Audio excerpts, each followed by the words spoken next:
കേരളത്തിലെ ഏതാനും മുസ്ലിം സംഘടനകളും മുസ്ലിം സ്ത്രീകളുടെ സംഘടനകളും അതുപോലെ തന്നെ പെൺമക്കൾ മാത്രമുള്ള ഏതാനും മുസ്ലിം കുടുംബങ്ങളും എല്ലാം കൂടെ ചേർന്നുകൊണ്ട് 2015 കേരള ഹൈക്കോടതിയിൽ ഒരു റിട്ട് ഹർജി സമർപ്പിച്ചിരുന്നു. ഇന്ത്യയിൽ നിലനിൽക്കുന്ന മുസ്ലിം വ്യക്തി നിയമം പെൺമക്കളോട് വലിയ അനീതി കാണിക്കുന്നു എന്നും അത് ഭരണഘടനയുടെ അടിസ്ഥാന തത്വങ്ങൾക്ക് എതിരാണ് എന്നും അതുകൊണ്ട് തന്നെ ഈ മുസ്ലിം വ്യക്തി നിയമത്തിലെ സ്ത്രീകളോടുള്ള പെൺമക്കളോടുള്ള വിവേചനവും അനീതിയും ഇല്ലാതാക്കുന്ന തരത്തിൽ നിയമം ഭേദഗതി ചെയ്യാൻ വേണ്ട നടപടികൾ സ്വീകരിക്കണമെന്നും ആവശ്യപ്പെട്ടുകൊണ്ടായിരുന്നു ഈ റിട്ട് ഹർജി ഫയൽ ചെയ്തിരുന്നത്. എന്നാൽ കേരള ഹൈക്കോടതി ഈ കേസ് പരിശോധിക്കുകയും ഇങ്ങനെ ഒരു കേസിൽ നിയമ ഭേദഗതി ആവശ്യമുള്ളത് കൊണ്ട് തന്നെ ഹൈക്കോടതിക്ക് തീർപ്പ് കൽപ്പിക്കാനാവില്ല എന്ന് പറഞ്ഞുകൊണ്ട് കേസ് തള്ളിപ്പോവുകയുമാണ് ഉണ്ടായത്. എന്നാൽ ഹർജിക്കാർ ആ തള്ളിക്കൊണ്ടുള്ള വിധിയെ സുപ്രീം കോടതിയിൽ ചോദ്യം ചെയ്തുകൊണ്ട് അപ്പീൽ നൽകുകയുണ്ടായി. സുപ്രീം കോടതി ഈ ഹർജി പരിശോധിക്കുകയും അതിലുള്ള ആവശ്യങ്ങൾ സുപ്രീം കോടതിക്കോ ഭരണഘടനാ ബെഞ്ചിനോ സ്വന്തമായി തീർപ്പ് കൽപ്പിക്കാവുന്ന കാര്യങ്ങളല്ല എന്നും നിയമ ഭേദഗതി നടത്തേണ്ടത് ലെജിസ്ലേച്ചറാണെന്നും ഓർമ്മിപ്പിച്ചുകൊണ്ട് അതുമായി ബന്ധപ്പെട്ട ഇന്ത്യ ഗവൺമെൻറ്റിനും കേരള ഗവൺമെൻറ്റിനുമൊക്കെ വിശദീകരണം ആരാഞ്ഞുകൊണ്ട് നടപടി സ്വീകരിച്ചിരിക്കുകയാണ്. അതിൻ്റെ ഭാഗമായി കേരള ഗവൺമെൻറ് തങ്ങളുടെ നിലപാട് അറിയിക്കുന്നതിന് വേണ്ടി ഇവിടെയുള്ള മത നേതാക്കന്മാരെയും മറ്റും വിളിച്ച് അഭിപ്രായം ചോദിക്കുകയുണ്ടായി.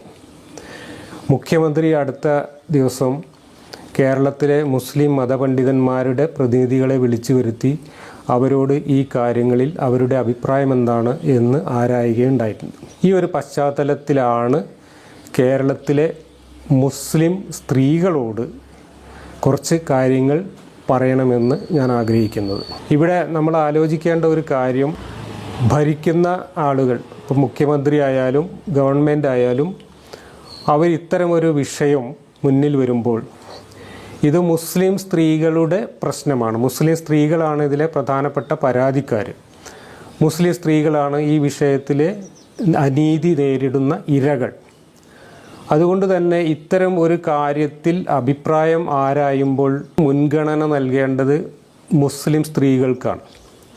എന്നാൽ മത നേതാക്കന്മാരെയും മതസംഘടനകളെയും മാത്രം വിളിച്ചു ചേർത്തുകൊണ്ട് അഭിപ്രായം ചോദിക്കുകയാണ് ഇവിടെ മുഖ്യമന്ത്രി ചെയ്തിട്ടുള്ളത്. അതേപോലെ തന്നെ മത നേതാക്കളുടെയും മതസംഘടനയുടെയും പ്രതിനിധികൾ എന്ന് പറഞ്ഞുകൊണ്ട് ഈ കാര്യത്തിൽ അഭിപ്രായം പറയാൻ മുഖ്യമന്ത്രിയുടെ അടുത്തേക്ക് പോയത് വെള്ളക്കുപ്പായവും തലയെക്കെട്ടും കെട്ടിയ കുറേ ആണുങ്ങൾ മാത്രമാണ്.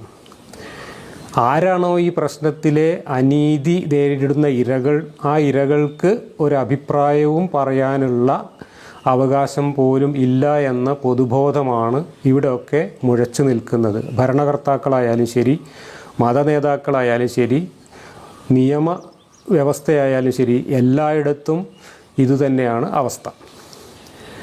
ഇവിടെ എന്താണ് മുസ്ലിം സ്ത്രീകൾ നേരിടുന്ന പ്രശ്നം? ഈ ഹർജിയിൽ പ്രധാനമായിട്ടും സ്വത്തവകാശം അഥവാ അനന്തരാവകാശവുമായി ബന്ധപ്പെട്ട കാര്യങ്ങളാണ് ഉന്നയിച്ചിട്ടുള്ളത്.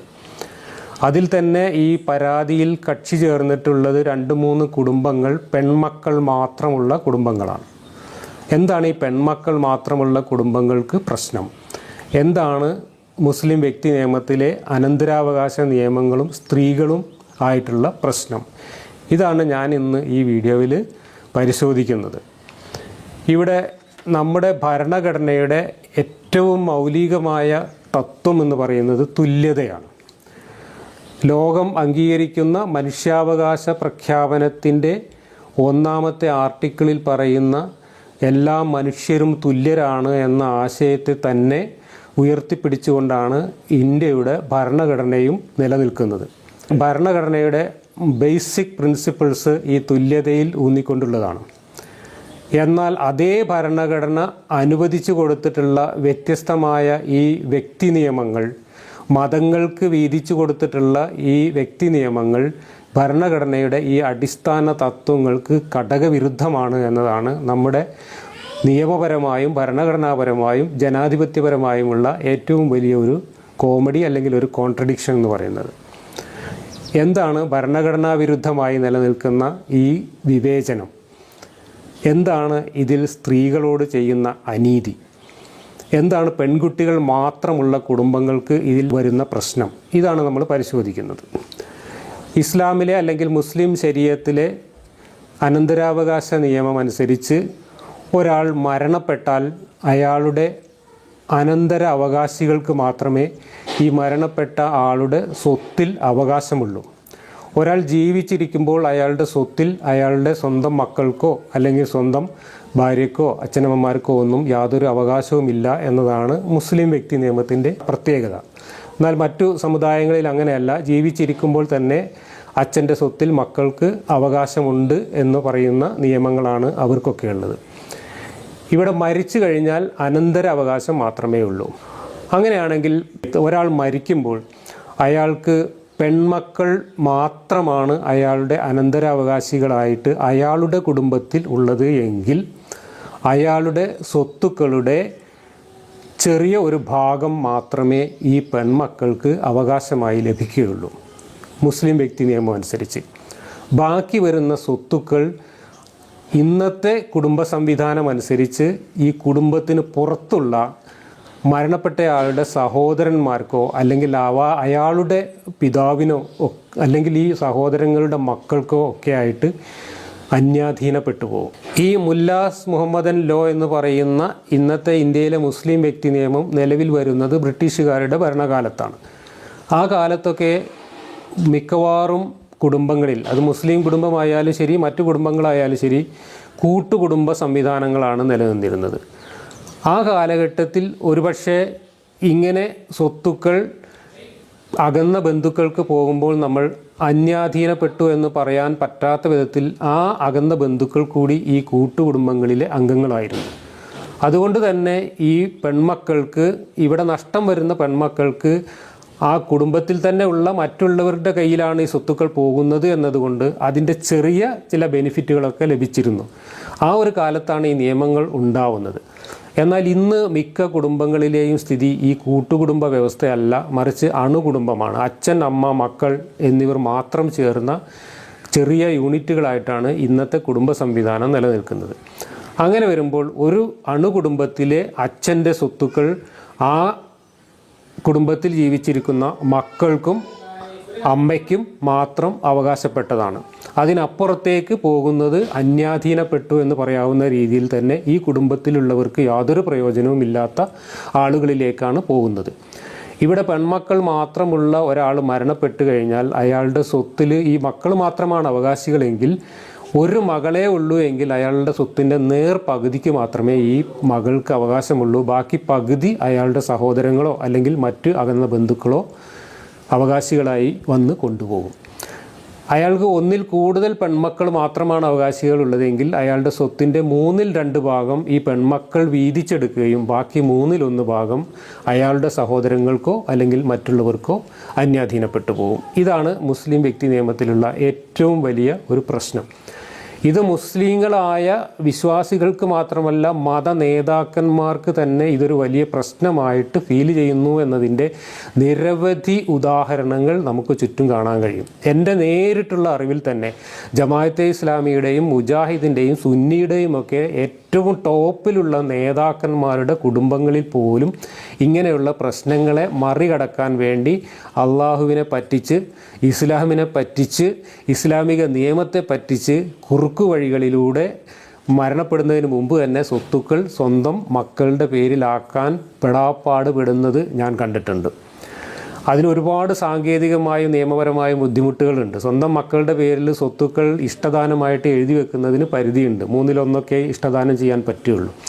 ബാക്കി ഈ മക്കൾക്ക് വിലക്ക് വിറ്റതായിട്ടൊക്കെ രേഖകൾ ഉണ്ടാക്കണം. അങ്ങനെ വിലക്ക് വിൽക്കുമ്പോൾ അതുമായി ബന്ധപ്പെട്ട ഒരുപാട് പ്രശ്നങ്ങൾ, ഒരുപാട് രജിസ്ട്രേഷൻ ഫീസും ഒരുപാട് ടാക്സും മറ്റുമായിട്ട് ഗവൺമെൻറ്റിലേക്ക് പോകും എന്ന് മാത്രമല്ല ഈ വാങ്ങിയ മക്കൾക്ക് അത് വാങ്ങാനുള്ള സാമ്പത്തിക ശേഷി എവിടെ നിന്ന് വന്നു എന്ന ചോദ്യമൊക്കെ ഇൻകം ടാക്സ് വകുപ്പിനുമൊക്കെ നൽകേണ്ടതായിട്ടൊക്കെ വരും. ഇങ്ങനെയുള്ള ഒരുപാട് സാങ്കേതിക ബുദ്ധിമുട്ടുകളും സാമ്പത്തിക ബുദ്ധിമുട്ടുകളും ഒക്കെ നേരിട്ടുകൊണ്ടാണെങ്കിലും മത നേതാക്കന്മാർ തന്നെ ഇത്തരം കേസുകളിൽ സ്വന്തം സ്വത്തുക്കൾ സ്വന്തം പെൺമക്കളുടെ പേരിലേക്ക് മാത്രം ആക്കിയെടുക്കുന്നതിന് വേണ്ടി കുറുക്കു വഴികൾ തേടുന്നത് നമുക്ക് കാണാം. അവിടെ അള്ളാഹിൻ്റെ നിയമം സ്വന്തം മക്കളോട് നീതി ചെയ്യുന്നില്ല എന്ന ഉത്തമ ബോധ്യം ഈ മത നേതാക്കൾക്ക് തന്നെ ഉണ്ട് എന്ന് വ്യക്തം. ഇനി പെൺമക്കൾ മാത്രമുള്ളവരുടെ പ്രശ്നമാണ് ഈ പറഞ്ഞതെങ്കിൽ ആൺമക്കളും പെൺമക്കളും കൂടിയുള്ള കുടുംബങ്ങളിലും പെൺമക്കൾക്ക് വിവേചനം നേരിടേണ്ടി വരുന്നുണ്ട്. അവിടെ അനന്തരാവകാശ സ്വത്ത് വീതം വയ്ക്കുമ്പോൾ ആൺമക്കൾക്ക് ലഭിക്കുന്നതിൻ്റെ പകുതിക്ക് മാത്രമേ പെൺമക്കൾക്ക് അവകാശമുള്ളൂ. അതായത് സഹോദരനും സഹോദരിക്കും വീതം വയ്ക്കുമ്പോൾ സഹോദരിക്ക് കിട്ടുന്നതിൻ്റെ ഇരട്ടി സഹോദരന് കൊടുക്കണമെന്നാണ് ഈ നിയമം പറയുന്നത്. ഇങ്ങനെ അവിടെയും ഒരേപോലെ സ്നേഹിച്ച് ഒരേപോലെ പ്രസവവേദന അനുഭവിച്ച് ഒരേപോലെ മുലയൂട്ടി ഒരേപോലെ സ്നേഹിച്ച് ലാളിച്ച് വളർത്തിയ രണ്ട് മക്കൾ, ഈ അച്ഛനമ്മമാർ വളർത്തിയ രണ്ട് മക്കളിൽ ഒന്ന് ജെൻഡർ സ്ത്രീ ആയിപ്പോയി എന്ന ഒറ്റ കാരണത്താൽ ഈ അച്ഛനമ്മമാരുടെ സ്വത്ത് വീതം വയ്ക്കുമ്പോൾ അവർക്ക് പകുതി അവകാശം നഷ്ടപ്പെടുന്നു. ഈ ആൺമക്കൾ ആ പെൺമക്കൾക്ക് യഥാർത്ഥത്തിൽ ലഭിക്കേണ്ട സ്വത്തിൻ്റെ പകുതി ഭാഗം കവർന്നെടുക്കുന്നു. ഇത് ഭരണഘടനാ തത്വത്തിനെതിരാണ്, മനുഷ്യാവകാശ തത്വത്തിനെതിരാണ്, തുല്യത എന്ന ആശയത്തിനെതിരാണ്, മാനവികതയ്ക്കെതിരാണ്. ഇത് പരിഹരിക്കണമെങ്കിൽ ഒന്നുകിൽ ഈ വ്യക്തി നിയമങ്ങൾ മാറ്റി രാജ്യത്ത് എല്ലാവർക്കും ഒരു പൊതു നിയമം ഉണ്ടാക്കുകയും ആ പൊതു നിയമം നമ്മുടെ ഭരണഘടനയുടെ സത്തയ്ക്ക് അനുസൃതമാക്കുകയും വേണം. സ്ത്രീ പുരുഷ സമത്വം എന്ന ആശയത്തിൽ അധിഷ്ഠിതമായ ഒരു പൊതു നിയമം ഉണ്ടാക്കണം.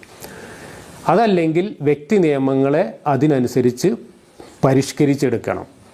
വ്യക്തി നിയമങ്ങൾ പരിഷ്കരിക്കുന്നില്ല എന്ന് മാത്രമല്ല, ഇന്ത്യയിൽ ഇന്ന് ഇത്തരം വ്യക്തി നിയമങ്ങൾ, മുസ്ലിം വ്യക്തി നിയമം ഉൾപ്പെടെയുള്ള വ്യക്തി നിയമങ്ങൾ കോഡിഫൈ ചെയ്തിട്ട് പോലും ഇല്ല എന്നുള്ളതാണ് വസ്തുത. അതിന് രേഖാപരമായിട്ടുള്ള ഒരു അടിസ്ഥാനം പോലും ഇല്ല, അല്ലെങ്കിൽ അത് ക്രോഡീകരിച്ച് ഒരു നിയമമാക്കി മാറ്റിയിട്ട് പോലുമില്ല.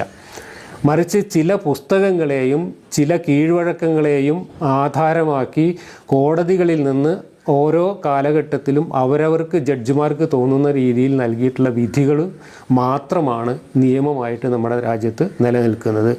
ഈ മുല്ലാസ് മുഹമ്മദൻ ലോ എന്ന് പറയുന്ന പണ്ട് ഏതോ ബ്രിട്ടീഷുകാരുടെ കാലത്ത് ഏതോ പാർസി മൊല്ലാക്ക എഴുതി കൊടുത്ത ഒരു പുസ്തകമാണ് ഇന്നും ഇന്ത്യൻ കോടതികൾ മുസ്ലിം കേസുകൾ, മുസ്ലിം സിവിൽ കേസുകൾ പരിഗണിക്കുമ്പോൾ അവലംബമാക്കുന്നത്.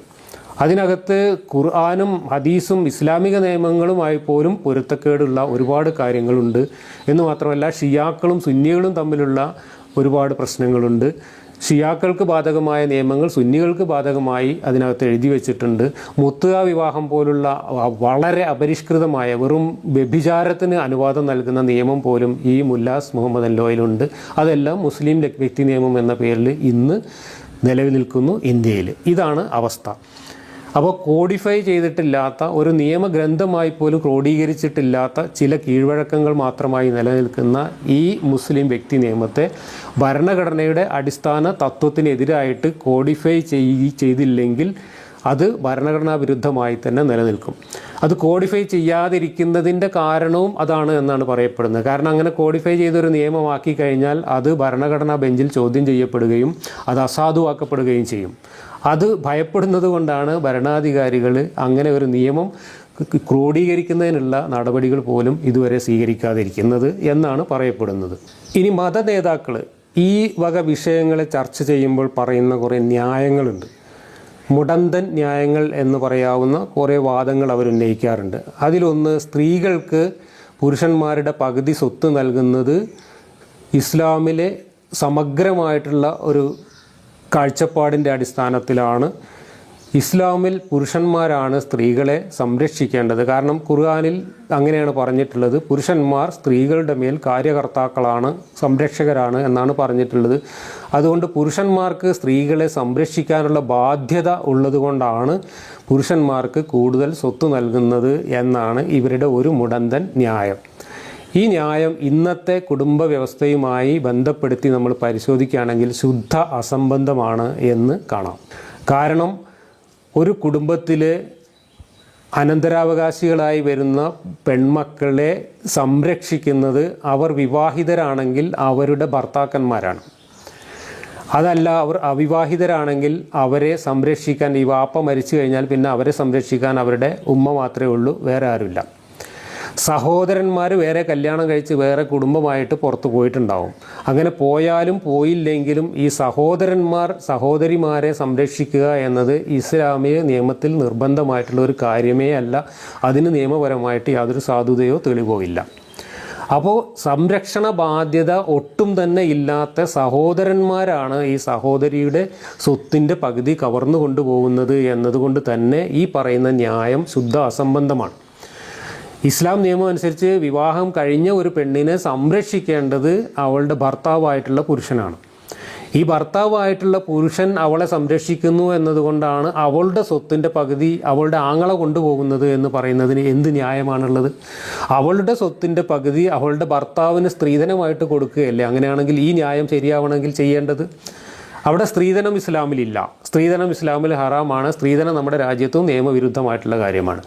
എന്നാൽ ഈ ന്യായം അല്പമെങ്കിലും യോജിക്കുക സ്ത്രീധനം കൊടുക്കുന്നതിനാണ്. കാരണം സംരക്ഷണ ചുമതല വാപ്പ ഒരു മരുമകനെ ഏൽപ്പിക്കുമ്പോൾ, ഈ ഭർത്താവിനെ ഏൽപ്പിക്കുമ്പോൾ ആ സംരക്ഷണ ചുമതല ഏൽക്കുന്ന ഭർത്താവിനാണ് വാപ്പ ഈ മകൾക്ക് കിട്ടേണ്ട സ്വത്തിൻ്റെ കുറച്ച് ഭാഗം കൊടുക്കേണ്ടത്, വാപ്പ ജീവിച്ചിരിക്കുമ്പോൾ കൊടുക്കുകയാണെങ്കിൽ. അതാണ് സ്ത്രീധനം എന്ന് പറയുന്നത്. ഈ സംരക്ഷണ ബാധ്യത എന്ന ന്യായമാണ് ഇവിടെ അപ്ലൈ ചെയ്യുന്നതെങ്കിൽ അവിടെ സ്ത്രീധനത്തിന് മാത്രമേ അത് യോജിക്കുകയുള്ളൂ. സഹോദരിയുടെ സ്വത്ത് എടുത്തിട്ട് സഹോദരൻ അയാളുടെ ഭാര്യയെ സംരക്ഷിക്കണമെന്ന് പറയുന്നതിന് യാതൊരു ന്യായവുമില്ല. മറിച്ച് അയാളുടെ ഭാര്യയ്ക്കും ഇതുപോലെ അവളുടെ കുടുംബത്തിൽ നിന്ന് കിട്ടുന്ന സ്വത്ത്, അവൾക്ക് അർഹതപ്പെട്ട സ്വത്ത് കിട്ടുമെങ്കിൽ ആ സ്വത്ത് കൈകാര്യം ചെയ്യാൻ ഈ ഭർത്താവിന് സാധിക്കുമെങ്കിൽ അത് മതിയല്ലോ സംരക്ഷിക്കാൻ. അതുപോലെ തന്നെ ഈ സഹോദരിമാർക്ക് അവരുടെ മുഴുവൻ സ്വത്തും കൊടുത്തു കഴിഞ്ഞാൽ അവരെ സംരക്ഷിക്കേണ്ട ഭർത്താക്കന്മാർ ആ സ്വത്ത് കൈകാര്യം ചെയ്താൽ പോരെ. കൈകാര്യകർത്താവ് ഭർത്താവാണ് എന്ന ഇസ്ലാമിൻ്റെ നിയമം നമ്മൾ വാദത്തിന് വേണ്ടി അംഗീകരിക്കുകയാണെങ്കിൽ തന്നെ ഈ സഹോദരിക്ക് മുഴുവൻ സ്വത്തും കൊടുത്തിട്ട് ആ സ്വത്ത് അവളുടെ സംരക്ഷകനായിട്ടുള്ള ഭർത്താവ് കൈകാര്യം ചെയ്താൽ മതി. സ്വത്ത് അവളുടെ പേരിൽ തന്നെ ഇരിക്കുന്നതിൽ കുഴപ്പമൊന്നുമില്ല. ആ സ്വത്ത് കൈകാര്യം ചെയ്തുകൊണ്ട് അവളെ സംരക്ഷിച്ചാൽ മതി. ഇനി ഈ സ്വത്തുക്കൾ അവളുടെ സ്വന്തമായി തന്നെ അവളുടെ പേരിൽ തന്നെ ഇരുന്നാൽ അവളുടെ സംരക്ഷണം കുറേ കൂടി സുരക്ഷിതമാവുകയല്ലേ ചെയ്യുക. അവൾക്ക് അവളെ തന്നെ സംരക്ഷിക്കാൻ കഴിയില്ലേ? സ്വത്തുക്കൾ അവളുടെ പേരിൽ ഉണ്ടാവുന്നത്. ഇന്നത്തെ പുരുഷാധിപത്യ സമൂഹത്തിൽ സ്ത്രീകൾക്ക് കുറേ കൂടി സുരക്ഷിതമായിട്ടുള്ള മാർഗം എന്ന് പറയുന്നത് അവർക്ക് സ്വന്തമായി കുറച്ച് സ്വത്തുക്കൾ ഉണ്ടാവുക, സ്വന്തം കാലിൽ നിൽക്കാനുള്ള സാമ്പത്തിക സ്വയാശ്രയത്വം ഉണ്ടാവുക എന്നത് ഇന്നത്തെ കാലത്ത് സ്ത്രീകളെ സംബന്ധിച്ചിടത്തോളം ഏറ്റവും അനിവാര്യമായിട്ടുള്ളൊരു കാര്യം. അതുകൊണ്ട് സ്വന്തം അച്ഛനമ്മമാരുടെ സ്വത്തിൽ അവർക്ക് അർഹതപ്പെട്ട വിഹിതം ഈ പെൺമക്കൾക്ക് കൂടി കൊടുത്താൽ അതുകൊണ്ട് ഇവിടെ ആർക്കും ഒരു നഷ്ടവും വരാനില്ല. ഈ പറയുന്ന ന്യായങ്ങളൊന്നും തന്നെ അവിടെ ഒരടിസ്ഥാനത്തിലും യുക്തിസഹമാകുന്നുമില്ല. അതുകൊണ്ട് ഭാര്യമാർക്കും അവരുടെ കുടുംബത്തിൽ നിന്ന് തുല്യമായ വിഹിതം ലഭിക്കുമെങ്കിൽ സഹോദരിമാർക്ക് ആ തുല്യവിഹിതം കൊടുക്കാമെങ്കിൽ ഇവിടെ രണ്ടു കൂട്ടർക്കും തമ്മിൽ യാതൊരു തരത്തിലുള്ള പ്രശ്നങ്ങളും ഉണ്ടാവുന്നില്ല. എല്ലാവർക്കും അവകാശപ്പെട്ടത് അവരവർക്ക് തന്നെ കിട്ടുന്നു. എന്നാൽ ഈ ന്യായം പറഞ്ഞുകൊണ്ട്, സംരക്ഷണ ചുമതല എന്ന ന്യായം പറഞ്ഞുകൊണ്ട് സഹോദരിയുടെ സ്വത്ത് സഹോദരൻ കവർന്നെടുക്കുകയാണ് ഇന്നത്തെ അണുകുടുംബ വ്യവസ്ഥയിൽ ഇപ്പോഴും ചെയ്യുന്നത്. അത് കടുത്ത അനീതിയാണ്, വിവേചനമാണ്. അത് മനുഷ്യാവകാശ തത്വങ്ങൾക്കെതിരാണ് എന്നാണ് നമ്മളൊക്കെ പറയുന്നത്. ഏതാണ്ട് അതേ വാദം തന്നെയാണ് കുറേ മുസ്ലിം കുടുംബങ്ങൾ, പ്രത്യേകിച്ച് പെൺമക്കൾ മാത്രമുള്ള കുടുംബങ്ങൾ ഈ ഹർജിയുമായി കോടതിയെ സമീപിച്ചപ്പോൾ അവരും ആ ഒരു കാര്യം തന്നെയാണ് പ്രധാനമായിട്ട് പരിഗണിച്ചിട്ടുള്ളത്. മറ്റൊരു ന്യായമായി ഈ മതത്തിൻ്റെ ആളുകൾ ഈ കാര്യത്തിന് പറയുന്നത്, ഇസ്ലാം ഉണ്ടായ കാലത്ത്, അതായത് മുഹമ്മദ് നബി ജീവിച്ചിരുന്ന ജാഹിലിയ കാലത്ത് സ്ത്രീകൾക്ക് ഒരവകാശവും ഉണ്ടായിരുന്നില്ല. അത് പകുതിയെങ്കിലും കൊടുക്കുകയാണ് ഇസ്ലാം ചെയ്തത്. അതുകൊണ്ട് ഇസ്ലാം ഭയങ്കര പുരോഗമനമാണ് എന്നൊക്കെയാണ് പറയാറ്. എന്നാൽ ആ വാദം ശരിയാണെങ്കിൽ, ആ വാദം അംഗീകരിച്ചാൽ തന്നെ ഇന്ന് 6-ാം നൂറ്റാണ്ടിൽ ഒരവകാശവുമില്ലാത്ത സ്ത്രീകൾക്ക് പകുതി അവകാശം കൊടുത്തു എന്നതിന് വലിയ കേമത്തരമാണെങ്കിൽ, ആ കേമത്തരത്തിൻ്റെ തുടർച്ച എന്ന നിലയ്ക്ക് 21-ാം നൂറ്റാണ്ടിലും അതേ നിയമം തുടരുകയല്ലല്ലോ വേണ്ടത്. ഇറാൻ ഉൾപ്പെടെ ഒരുപാട് മുസ്ലിം രാജ്യങ്ങളിൽ സ്വത്തവകാശ നിയമം പോലും തുല്യമാക്കി നിയമങ്ങൾ ഭേദഗതി വരുത്തിയിട്ടുണ്ട്. ഇറാനിൽ മുഹമ്മദ് ഖാത്തമി തെരഞ്ഞെടുപ്പിൽ മത്സരിക്കുമ്പോൾ അദ്ദേഹത്തിൻ്റെ തെരഞ്ഞെടുപ്പ് പ്രകടന പത്രികയിൽ തന്നെ പ്രധാനമായി ഉന്നയിച്ചൊരു കാര്യം സ്ത്രീക്കും പുരുഷനും തുല്യ സ്വത്തവകാശം നൽകും എന്നായിരുന്നു. ആ തെരഞ്ഞെടുപ്പിൽ 80% വോട്ടുകളാണ് മുഹമ്മദ് ഖാത്തമിക്കും അദ്ദേഹത്തിൻ്റെ പാർട്ടിക്കും ലഭിച്ചത്. അതിൻ്റെ അടിസ്ഥാനത്തിൽ നിയമ ഭേദഗതി കൊണ്ടുവരികയും സ്ത്രീയും പുരുഷനും തമ്മിലുള്ള വിവേചനം ഈ സ്വത്തവകാശ നിയമത്തിൽ ഇല്ലാതാക്കുകയും ചെയ്തിട്ടുണ്ട് എന്നാണ് ഞാൻ മനസ്സിലാക്കുന്നത്. അതുപോലെ ഇന്തോനേഷ്യ, മലേഷ്യ, പാകിസ്ഥാൻ തുടങ്ങി പല രാജ്യങ്ങളിലും ഇസ്ലാമിക വ്യക്തി നിയമങ്ങളിൽ കാലോചിതമായ ഒട്ടേറെ മാറ്റങ്ങൾ വരുത്തിയിട്ടുണ്ട്. ഇന്ത്യയിൽ മാത്രം, ഈ ജനാധിപത്യ രാജ്യമായ മതേതര രാജ്യമായ ഇന്ത്യയിൽ മാത്രം ഈ നിയമം മാറ്റാൻ പാടില്ല എന്ന് പറയുന്നതിന് യാതൊരു അടിസ്ഥാനവുമില്ല. നബിയുടെ കാലത്ത് അതൊരു പുരോഗമന നിലപാടാണ് എന്ന വാദം അംഗീകരിച്ചാൽ ആ പുരോഗമനം എല്ലാ കാലത്തേക്കും മുന്നോട്ട് കൊണ്ടുപോകണമെങ്കിൽ കാലത്തിനനുസരിച്ച് വീണ്ടും പുരോഗതിയിലേക്ക് നയിക്കേണ്ടതുണ്ട്. ആ വാദം തന്നെ ശുദ്ധ തെറ്റാണ്. കാരണം ജാഹിലിയ കാലത്താണ് മുഹമ്മദ് നബിയുടെ ഭാര്യ ഖദീജ മക്കയിൽ ജീവിച്ചിരുന്നത്. ഖദീജ അവിടുത്തെ ഏറ്റവും വലിയ വണിക്കായിരുന്നു, ഏറ്റവും വലിയ സമ്പന്നയായിരുന്നു, കച്ചവടം നടത്തിയിരുന്നു, സാമ്പത്തിക കാര്യങ്ങളിലും സാമൂഹിക കാര്യങ്ങളിലൊക്കെ ഇടപെട്ടിരുന്ന ഉന്നത പദവിയിലുള്ള ഒരു സ്ത്രീ ആയിരുന്നു എന്ന് മുഹമ്മദിൻ്റെ ചരിത്രത്തിൽ തന്നെ നമ്മൾ വായിക്കുമ്പോൾ അന്ന് സ്ത്രീകൾക്ക് യാതൊരു പദവി ഉണ്ടായിരുന്നില്ല, സ്വത്തവകാശം ഉണ്ടായിരുന്നില്ല എന്നൊക്കെ പറയുന്നത് ശുദ്ധ കളവാണ്. അത് ഇസ്ലാമിനെ പൊക്കി കാണിക്കാൻ വേണ്ടിയിട്ട് ഉണ്ടാക്കിയ ഒരു നുണക്കഥ എന്നതിനപ്പുറം അതിന് യാതൊരു വാലിഡിറ്റി ഇല്ല. ഇനി അങ്ങനെ ഒരു കഥ സത്യമാണെങ്കിൽ പോലും അതിൻ്റെ സത്ത, അതിൻ്റെ ആശയം ഉൾക്കൊണ്ടുകൊണ്ടാണ് നമ്മൾ മുന്നോട്ട് പോകുന്നതെങ്കിൽ ഈ കാലഘട്ടത്തിൽ അത് തുടരുകയല്ല വേണ്ടത്. കാലത്തിനനുസരിച്ച് വീണ്ടും മുന്നോട്ട് പോവുകയാണ് വേണ്ടത്. അന്ന് പകുതിയാണെങ്കിൽ ഇന്ന് മുഴുവനും കൊടുക്കാൻ തയ്യാറാവുകയാണ് വേണ്ടത്. ഇനി മറ്റൊരു ന്യായം, അങ്ങനെ വ്യക്തി നിയമങ്ങളൊക്കെ മാറ്റിക്കഴിഞ്ഞാൽ ഞങ്ങളുടെ മതം പൊളിഞ്ഞു പോകും, മതത്തിൻ്റെ സാംസ്കാരിക സ്വത്വം തകർന്നു പോകുമെന്നൊക്കെയാണോ ശുദ്ധ അസംബന്ധമായിട്ടുള്ള മറ്റൊരു വാദം.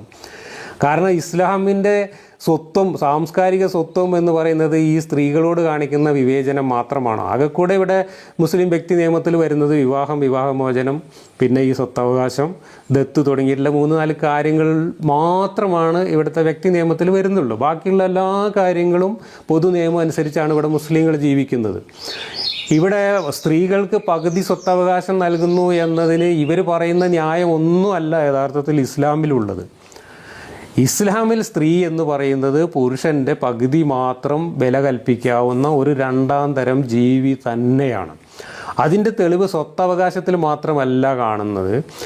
തെളിവ് സാക്ഷി നിയമം, നമ്മുടെ രാജ്യത്ത് തെളിവ് സാക്ഷി നിയമത്തിൽ ആണും പെണ്ണും തുല്യമാണ്. ഇന്ത്യ രാജ്യത്ത് ഒരു പൊതുവ്യവഹാരത്തിൽ, ഒരു കോടതി വ്യവഹാരത്തിൽ നിങ്ങൾ സാക്ഷി പറയാൻ പോവുകയാണെങ്കിൽ ആണിൻ്റെ സാക്ഷ്യവും പെണ്ണിൻ്റെ സാക്ഷ്യവും തുല്യമൂല്യത്തോടെയാണ് പരിഗണിക്കുന്നത്. എന്നാൽ ഇസ്ലാമിക നിയമം അനുസരിച്ച്, ഇസ്ലാമിൽ ഖുർആനിൽ പറയുന്ന നിയമം അനുസരിച്ച് സ്ത്രീകളുടെ സാക്ഷ്യം പുരുഷൻ്റെ പകുതിയായിട്ടാണ് സ്വീകരിക്കേണ്ടത്. അതും ഖുർആനിലെയും ഹദീസിലെയും നിയമങ്ങൾ നമ്മൾ കൃത്യമായി വായിച്ചു നോക്കിയാൽ സ്ത്രീകൾക്ക് സാക്ഷി പറയാനേ അവകാശമില്ല. പൊതുവ്യവഹാരങ്ങളിൽ സ്ത്രീകൾക്ക് സാക്ഷി പറയാനുള്ള അർഹത പോലും ഇല്ല. സ്ത്രീകൾ മാത്രം സാക്ഷിയായി വരുന്ന ഏതെങ്കിലും ഒരു വ്യവഹാരത്തിൽ ആണ് സ്ത്രീകളുടെ സാക്ഷ്യം സ്വീകരിക്കപ്പെടുക.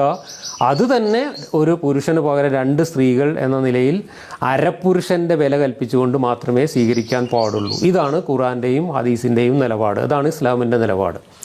ഞാൻ ചോദിക്കുന്നത്, ഇന്ത്യയിലെ സാക്ഷി നിയമം അനുസരിച്ച് മുസ്ലിം സ്ത്രീക്കും ഒരു കോടതിയിൽ പോയിട്ടോ അല്ലെങ്കിൽ വേറെ ഏതെങ്കിലും ഒരു പൊതുവ്യവഹാരത്തിൽ വന്നിട്ടോ പുരുഷന് തുല്യമായ സാക്ഷ്യം വഹിക്കാൻ കഴിയുന്നുണ്ട്.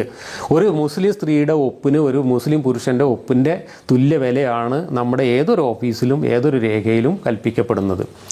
അങ്ങനെ ചെയ്യുന്നതുകൊണ്ട് ഇസ്ലാമിൻ്റെ നിങ്ങളീ പറയുന്ന സാംസ്കാരിക സ്വത്വം ഒലിച്ചു പോയോ? അറബിക്കടലിലേക്ക് ഒലിച്ചു പോയോ? ഇല്ലല്ലോ.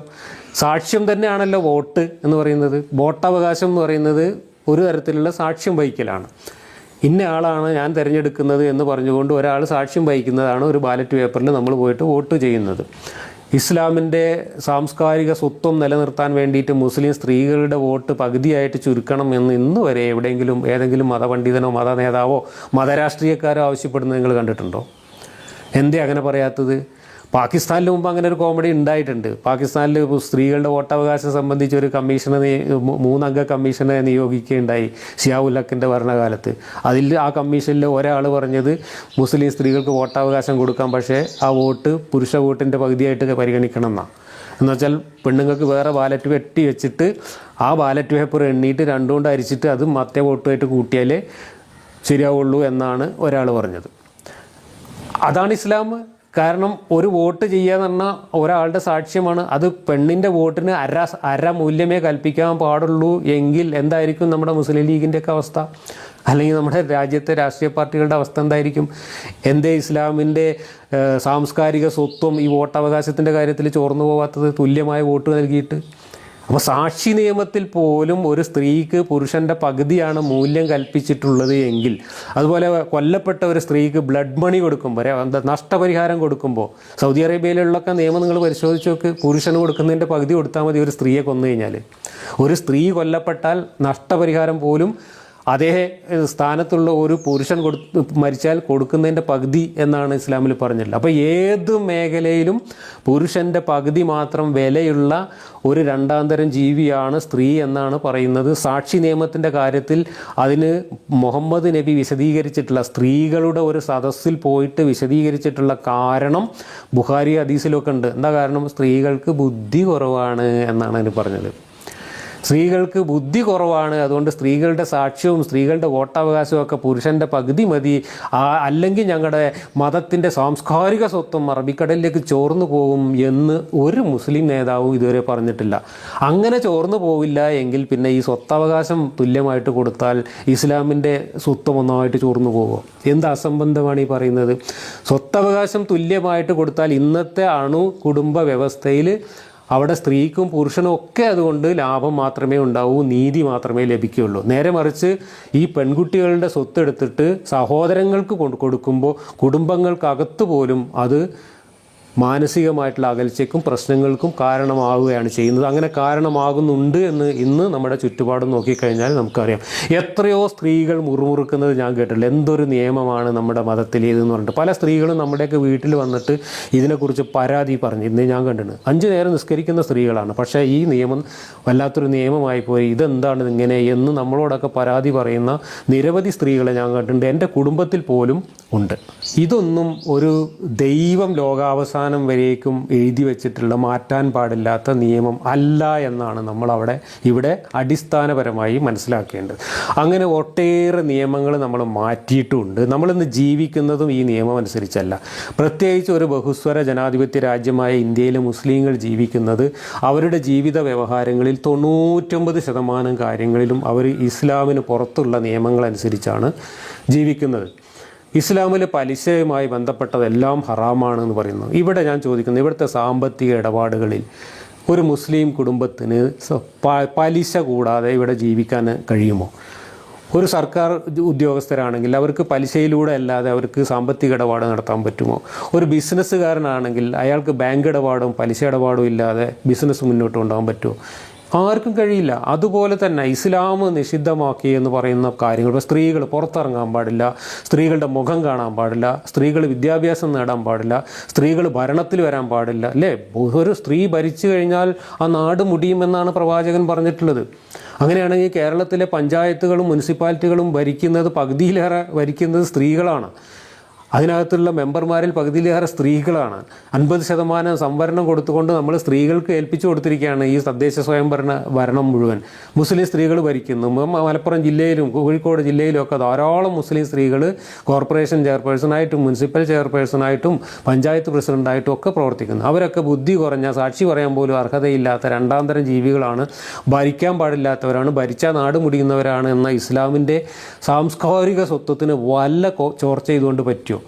അപ്പോൾ ഈ സ്ത്രീകളും ഈ പുരുഷന്മാരും ഒക്കെ ഇന്ന് ഒരേപോലെ എല്ലാ മേഖലയിലും അവർക്ക് അവസരം കിട്ടിയാൽ ഒരേപോലെ തിളങ്ങാൻ കഴിയുന്നവരാണ് എന്ന് തെളിയിക്കപ്പെട്ട ഈ ഒരു കാലത്തും ഈ ജാഹിലിയ കാലത്തെ ഗോത്രകാലത്ത് എഴുതി വെച്ചിട്ടുള്ള വിഡ്ഢിത്തങ്ങളാണ് ദൈവത്തിൻ്റെ നിയമങ്ങൾ എന്ന് പറഞ്ഞുകൊണ്ട് നമ്മൾ ഇന്നും സംരക്ഷിച്ചു പോരുന്നത്.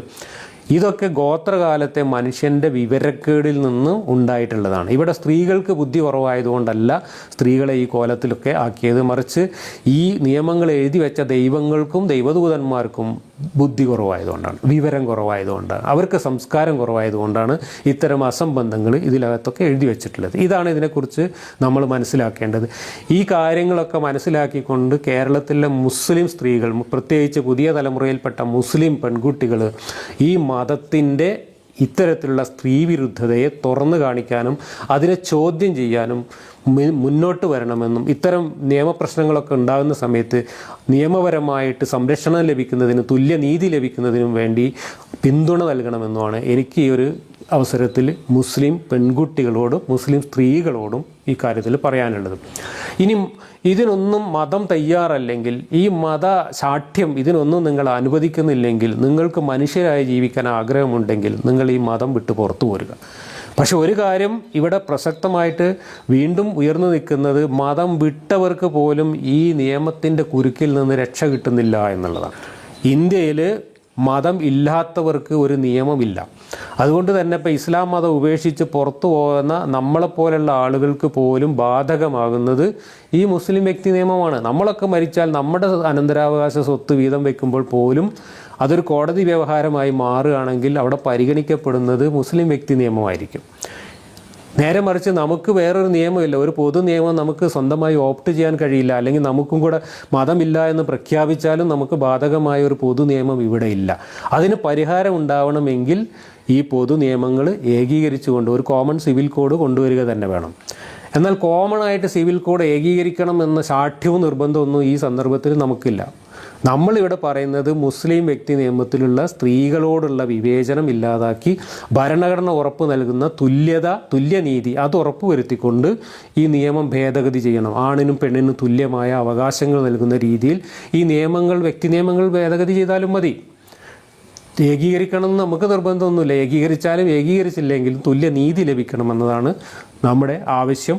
ഇത് മതം വിട്ട് പുറത്തു വരുന്നവർ കൂടി ശ്രദ്ധിക്കേണ്ട ഒരു കാര്യം. എന്തുകൊണ്ടാണ് മതം വിട്ടാലും നമുക്ക് എക്സ് മുസ്ലിം സംഘടന പോലുള്ള കൂട്ടായ്മകളൊക്കെ ഉണ്ടാക്കേണ്ടി വരുന്നത് എന്നതിൻ്റെ ഉത്തരം കൂടിയാണിത്. കാരണം മതം വിട്ട് പുറത്തു വരുന്നവർക്കും വ്യക്തി നിയമങ്ങൾ ഇതാണ്, മതനിയമങ്ങളാണ് ബാധകമായിട്ടുള്ളത്. പൊതു നിയമം ഓപ്റ്റ് ചെയ്യാൻ നമുക്ക് ഇന്ന് നിലവിൽ യാതൊരു നിവൃത്തിയുമില്ല. അതുകൊണ്ട് അത്തരം പ്രശ്നങ്ങൾ കൂടി മതം വിട്ട് പുറത്തു വരുന്നവർക്ക് നേരിടേണ്ടി വരുന്ന ഇത്തരം അനീതിയുടെ പ്രശ്നങ്ങൾക്ക് കൂടി പരിഹാരമുണ്ടാവാൻ വേണ്ട നിലപാടുകളും നടപടികളും ആണ് നമ്മൾ സ്വീകരിക്കേണ്ടത്. മതത്തിനകത്ത് ജീവിക്കുന്ന സ്ത്രീകൾ പ്രത്യേകം ശ്രദ്ധിക്കുക.